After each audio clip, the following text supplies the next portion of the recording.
Hello दोस्तों, welcome to precise study. दोस्तों, हमने पिछले क्लास में रासायनिक अभिक्रिया एवं समीकरण कवर कर रहे थे, केमिकल रिएक्शन एंड इक्वेशन। उसके कुछ टॉपिक्स हमने क्लियर कर लिया था और आगे नेक्स्ट टॉपिक करना था। तो पिछले टॉपिक्स में हमने फिजिकल चेंज, केमिकल चेंज और केमिकल रिएक्शन और फिजिकल रिएक्शन हमने कवर किया था। आइडेंटिफिकेशन ऑफ केमिकल रिएक्शन और एक टॉपिक और था कोई जो जिसे मैंने बैलेंस केमिकल इक्वेशन, ये कवर कर लिया था। ये टॉपिक अगर वीडियो पिछला नहीं देखा तो एक बार जा कर के आप देख लीजिए, ठीक है। तो इसका नेक्स्ट टॉपिक आज स्टार्ट करेंगे। इसके बाद छोटा छोटा 2 टॉपिक है, उसके बाद ख़त्म हो जाएगा, ठीक है। तो पहला टॉपिक संयोजन अभिक्रिया, वियोजन अभिक्रिया, विस्थापन अभिक्रिया, द्विविस्थापन अभिक्रिया, ये टॉपिक्स हैं। Combination reaction, dissociation reaction, displacement reaction और डबल डिस्प्लेसमेंट रिएक्शन, ये 4 टॉपिक्स हैं, ठीक है। तो बिना टाइम वेस्ट के स्टार्ट करते हैं। तो आइए देखते हैं संयोजन अभिक्रिया क्या होती है, यानी कॉम्बिनेशन रिएक्शन होता क्या है, ठीक है। तो ऐसे रिएक्शन जिसमें 2 या 2 से अधिक रिएक्टेंट मिलकर एकल उत्पाद यानी प्रोडक्ट बनाते हैं उसे संयोजन अभिक्रिया कहते हैं। कॉम्बिनेशन से ही नाम समझ में आ रहा होगा। संयोजन मतलब एक जुड़ाव, कॉम्बिनेशन मतलब कंबाइन करना। इससे आपको क्लियर हो रहा होगा कि जुड़ाव होगा कोई भी चीज़ का। कई चीज़ों को मतलब ढेर सारी चीज़ों को आप इकट्ठा कर दीजिए और उसको ज्वाइंट बना दीजिए, वो कॉम्बिनेशन हो जाता है। उसी प्रकार ये भी है, या 2 से अधिक प्रोडक्ट रिएक्टेंट मिल करके एक प्रोडक्ट देते हैं। एकल उत्पाद मतलब एक प्रोडक्ट देना। ढेर सारा सामान लिए और वो उससे एक प्रोडक्ट तैयार होता है। जैसे खाने पीने की सब्जी या मैगी ले लो, उसमें टमाटर भी पड़ रहा है, मटर भी पड़ रहा है, मैगी भी पड़ रहे हैं, दुनिया भर का सामान पड़ रहा है और एक मैगी बन के तैयार हो रही है। तो वो ढेर सारा मटेरियल और प्रोडक्ट में वो हो गए रिएक्टेंट, और जो मैगी हमारा बना वो हो गया प्रोडक्ट। समझ में आया? अगर ऐसी अभिक्रिया होगी तो कौन सा अभिक्रिया होगा? कॉम्बिनेशन रिएक्शन होगा, यानी संयोजन अभिक्रिया। समझ में आया? नहीं समझ में आया? एक बार मैं समझाती हूँ कि मतलब एक से ज़्यादा या 2 से ज़्यादा, एक से तो ज़्यादा ही हो गए, 2 या 2 से अधिक रिएक्टेंट मिलके एक प्रोडक्ट बनाता है। ढेर सारे रिएक्टेंट मिल करके 1 प्रोडक्ट बनाता है, उसे क्या बोलेंगे? संयोजन अभिक्रिया, कॉम्बिनेशन रिएक्शन बोलेंगे, ठीक है। तो आगे आते हैं, इसका एग्जाम्पल देखते हैं तो ज़्यादा समझ में आएगा, ठीक। जैसे कोयले का दहन, ये जब कोयले का दहन करते हैं तो कार्बन रहता है, कार्बन उसको ऑक्सीजन से, यानी कोयला, समझिए, कोयला को अगर हम ऑक्सीजन से क्रिया कराते हैं तो कार्बन डाइऑक्साइड बनता है, ठीक है। और फिर जब हाइड्रोजन को ऑक्सीजन है, ये 2 उत्पाद है, 2 है, एक से अधिक तो है कि नहीं? एक से अधिक रिएक्टेंट हमारे पास उपस्थित हैं, एक प्रोडक्ट बना, ठीक है। एक प्रोडक्ट बना कि नहीं? हाँ बना, एक ही प्रोडक्ट बनेगा। समझ में आ रहा है? पक्का? ठीक है। ये इसमें भी दो रिएक्टेंट है ना? 2 रिएक्टेंट, 2 रिएक्टेंट है, सिंगल प्रोडक्ट है, 1 प्रोडक्ट। अगर कोई भी आपको ऐसा एग्जाम्पल मिलता है तो आप समझ लीजिए कि वो संयोजन अभिक्रिया यानी कॉम्बिनेशन रिएक्शन है। चीज़ों को रिलेट करना सीखो। जैसे खाना खा रहे हो, ढेर सारे दाल ही बन रहा है या फिर सब्जी बन रहा है, तो कई सारी सब्जियों का मेल होता है। आलू गोभी टमाटर मटर सब मिला दिए, वो तुम्हारा रिएक्टेंट हो गया, और जो सब्जी बन के तैयार होती है वो प्रोडक्ट हो गया। या तो फिर और भी कोई चीज़ जैसे आसपास में देख रहे होगे तो वो उसका भी एग्जाम्पल ले लेना। रिलेट करके पढ़ोगे तो संयोजन अभिक्रिया, कॉम्बिनेशन रिएक्शन तुरंत तुमको याद हो जाएगा। चीज़ों को रिलेट करना सीखो, ठीक है। तो आते हैं नेक्स्ट टॉपिक पे। इसका एक एक्सपेरिमेंट तुम लोग में दिया हुआ है और एक एग्जाम्पल दिया हुआ है, उसको हम समझाते हैं। उसके थ्रू हम संयोजन अभिक्रिया को भी यानी कॉम्बिनेशन रिएक्शन को हम समझाते हैं। तो आओ चलो देखते हैं कि एक्सपेरिमेंट 4 में क्या दिया है। तो ज़्यादा कठिन नहीं है, कुछ नहीं करना है। अगर मार्केट में या दिवाली टाइम में आता होगा तुम्हारे यहाँ पे वो क्या कहते हैं, चूना पत्थर आता होगा तो उसको उसमें बस पानी मिलाना है और उसका हीट महसूस करना है कि वो कैसे कैसे बुलबुले दे रहे हैं और उसको हीट ऑब्जर्व करना है कि कितना ज़्यादा वो उसमें हीट होता है। तो बस वही एक्सपेरिमेंट तुम्हें बताया है। तो इसमें देख लो, एक बीकर लिया है, जल लिया है, CO पाउडर डाला है, उसमें हीट महसूस करना है। अगर इमेज देख पाते हुए तो बुक खोल के एक बार देख लेना। तो एक बीकर में थोड़ा सा CO लीजिए, फिर इसमें धीरे धीरे जल मिलाइए, तो फिर क्या देखते हैं, इसमें हीट एमिशन होता है बहुत ज़्यादा। ठीक है, ऊष्मा का उत्सर्जन होता है, बहुत ज़्यादा होता है। ठीक है, इस ये बताना कि मुझे ये संयोजन अभिक्रिया कॉम्बिनेशन रिएक्शन है या नहीं। होगा तो यस लिखना, नहीं होगा तो नो लिख देना।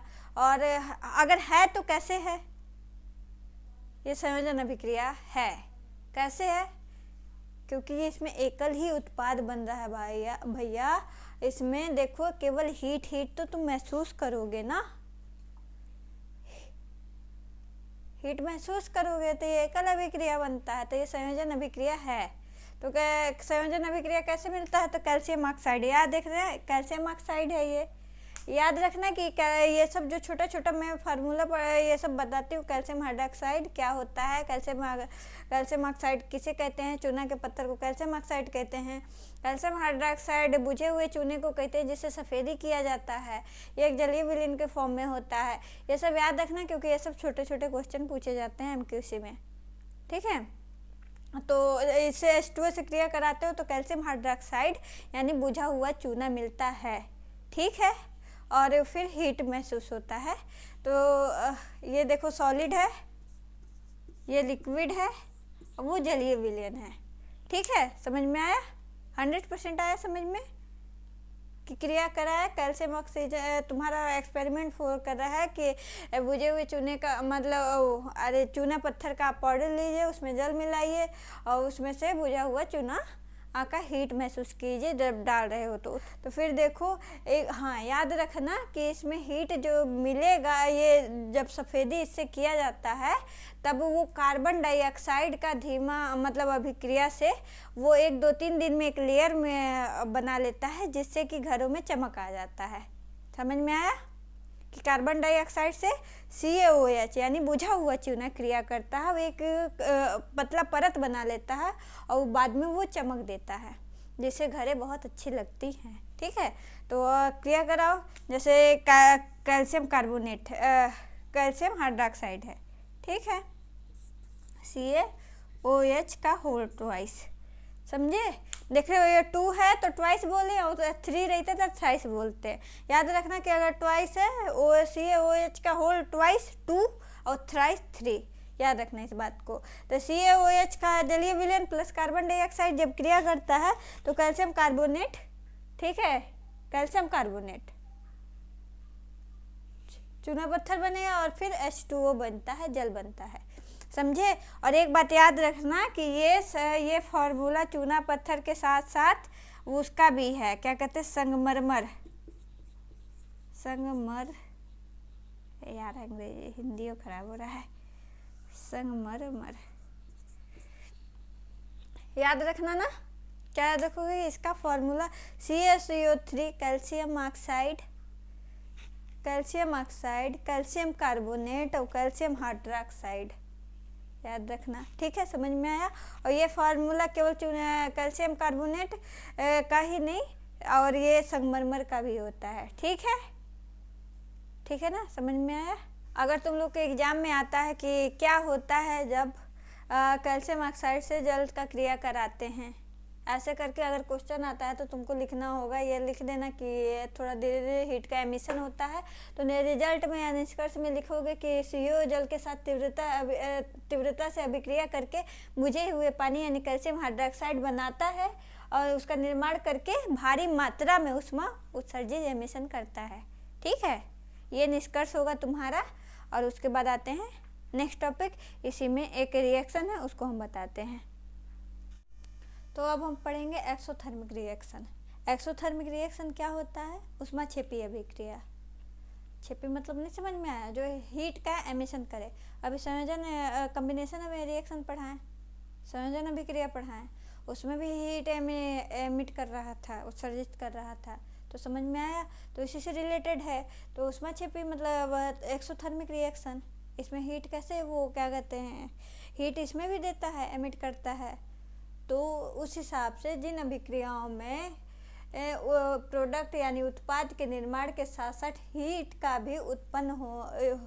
भी उत्पन्न होता है यानी एमिट होता है, उन्हें एक्सोथर्मिक केमिकल रिएक्शन कहते हैं। समझ में आया? एक्सोथर्मिक किसे कहते हैं? जिसमें प्रोडक्ट बनने के साथ साथ हीट भी उत्पन्न होगा, वो एक्सोथर्मिक कहलाएगा। संयोजन किसमें कहेंगे? एकल उत्पाद बनेगा और उसमें ज़रूरी नहीं है हीट हो या ना हो, उसे मतलब नहीं है, लेकिन इसमें हीट उत्सर्जन जरूर होगा। दोनों एक दूसरे से थोड़ा सा माइनर डिफरेंस में है, लेकिन रिलेट करता है, तो याद रखना है। इसी में आपको याद रखना है कि एक्सोथर्मिक रिएक्शन होता क्या है। ये भी टाइप्स ऑफ क्या है? Chemical reaction.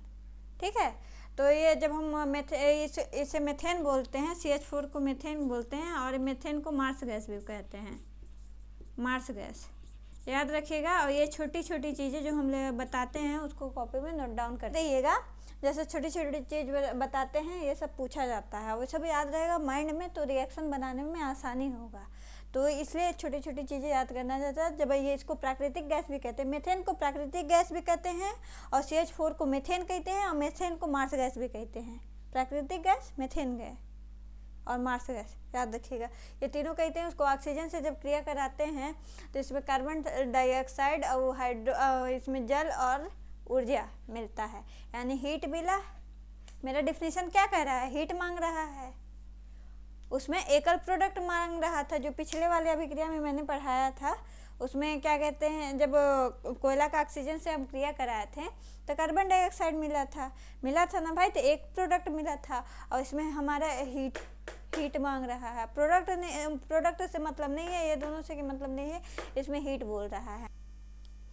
जो मैंने यहाँ पे ऊर्जा लिखा हुआ है, और इसको मतलब एनर्जी, कुल मिला के एनर्जी एक हीट फॉर्म में, ऊष्मा के फॉर्म में एकत्रित होती है। ये भी याद रखिएगा कि ऊर्जा जो होता है हमेशा हीट फॉर्म में एकत्रित होता है। कैसे भी अगर ऊर्जा मतलब अगर आपके पास ऊष्मा ना हो तो खाना बनाना पॉसिबल है?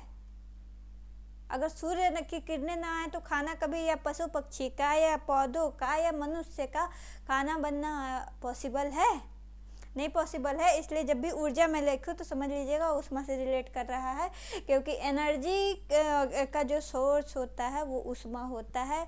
ऊर्जा कोई भी प्रकार का अगर आप ऊर्जा निहित कर रहे हैं, जैसे फ्रूट्स कंज्यूम कर रहे हैं, चाहे आप भोजन कंज्यूम कर, कुछ भी खा पी रहे हैं आप, तो वो हीट से, वो कहीं ना कहीं हीट से ताल्लुकात रखता है, ऊर्जा से ताल्लुकात रखता है।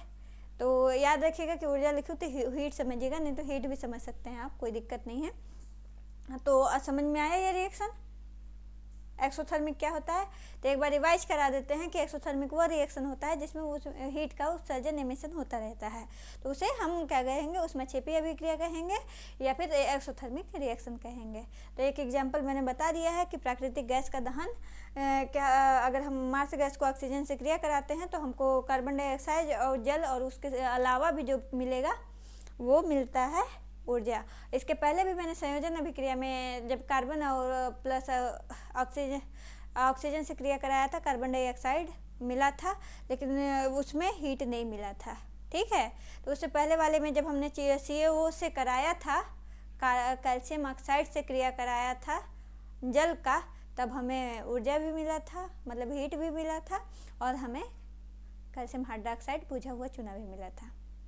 तो अगर समझ में आया तो लाइक कमेंट सब्सक्राइब ज़रूर कीजिए और अपने दोस्तों के साथ शेयर ज़रूर कीजिए, और हमारा पढ़ाना आपको अच्छा लगता है तो अप्रिशिएट कीजिए। Thank you so much.